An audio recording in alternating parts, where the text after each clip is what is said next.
ئەم شوێنە ئەوە مەولەویە.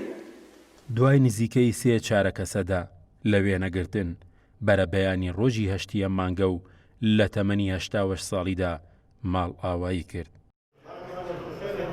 ڕەفیق محەممەد یاخود ڕەفیقی وێنەگر کەسایەتیەکی دیاری کللتوری هونەری کوردستانە.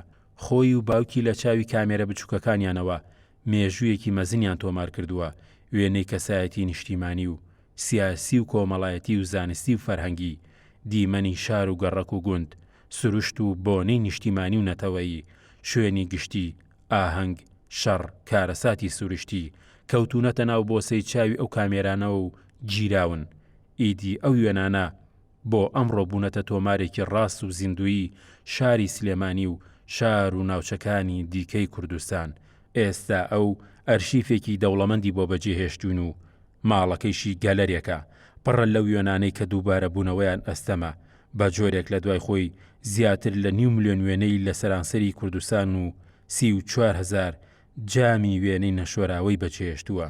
باوکم لە ساڵانی 1945 بەدواوە لەبەرەوەی کە باپیریشم باوکی باوکم وێنەگر بووە، شاگرد بووە لای باوکی. باوکمە خۆی زۆر خولیای کامێرە و چوونە دەرەوەی هەبووە. لە ساڵی لە 45 و 46 بەدواوەکو بیستومان و لە خۆی و لەو ڕسمانە شاکە ئەیبینین ئێستا ماونەتەوانێ هەمووی تاریخی لەسرە. لەو ساڵانەوە دەستی پێ کردووە کامێری پێ بۆ چۆتە دەرەوانێ بۆ بۆنەوە ئاهەنگەکان هەچی شتێ هەج مناسبێک بوو بێت، سەرقەبرانێک بوو بێ، شوێنێکی یاونێک کۆبوونەوە بوو بێ. مەلیک هاتووە بۆ نمونە، مەلیک فەیسەڵ ساڵی 1955 هاتووە گەڕاوە، ئیتر هەموو ڕووداوەکانی بە کامێرەکەی تۆمار کردووە. ئەو سەرەتا لای باوکیەوە فێری کارەکە دەبێت و کاتێک تەمەنی ڕەفیقی وێنەگر تەنها 13 ساڵان دەبێت. ئەمەش دوای ئەوەی محەممەدی باوکی ڕەفیقی وێنەگر لە جەنگی جیهانی یەکەم و دوای گەڕانەوەی لە قودس بەخۆی و کامێرەکەیەوە دەگەڕێتەوە شاری سلێمانی. ئیدی لەوێوە خۆی و کوڕە 13 ساڵەکەی برە و بەکارەکە دەدەن و بەوەش خزمەتێکی گەورە پێشکەش بە لاپەڕە زێڕینەکانی مێژووی کورد و ڕەسەنایەتی ئەم شارە دەکەن. بەڕاستی کۆچی دوای کاک ڕەفیق کارەساتێکی گەورە بوو، لەبەرەوەی ئەرشیفێکی زۆری بەجێماوە، بەڵام بەداخەوە ئەو ئەرشیفانە تەنها خۆیان ئێستا پارێزگاری لەو ئەرشیفاناکەن.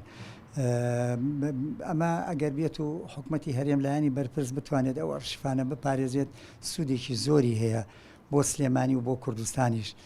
بۆ نمونە ئێستا دەیان قوتابی و ڕۆشنبیر و کارمەندان هەن کە ئیش لەسەر ئەو کارانی ئەوە کاکە کردوێتی و توانم بڵێم تاوەکو ماوەیەکی زۆریش توانیویانە بچێتە بواری سەحافەوە سوودی لێ ببینن لەو وێنانەی کە ئەو گرتوێتی لە ساڵەکانی پێش 50کانیشە. ڕەفیق محەممەد ناسراو بە ڕەفیقی وێنەگر ساڵی 1932 لە گەڕەکی گوێژەی شاری سلێمانی لەدایک بووە. برای محەممەد قودسیە، نزیکەی 3 چارەکە سەدەیە سەرقاڵی وێنەگرتن بووە. خاوەنی ئەرشیفێکی دەوڵەمەند و گەورەیە کە ئەشێ وەک سەرچاوە گەلێکی مێژووی گرنگ و بابەتی دۆکۆمنتاری کەڵک و سوودی لێوەربگیرێت. مخابن ئەم چاوە زیندوی شار بەرەبەیانی هەشتی ئەم مانگە و لە تەمەنی 88 ساڵیدا ژیان ئاوایی لێکردین. گۆران سەید نووری، گەلی کوردستان، سلێمانی.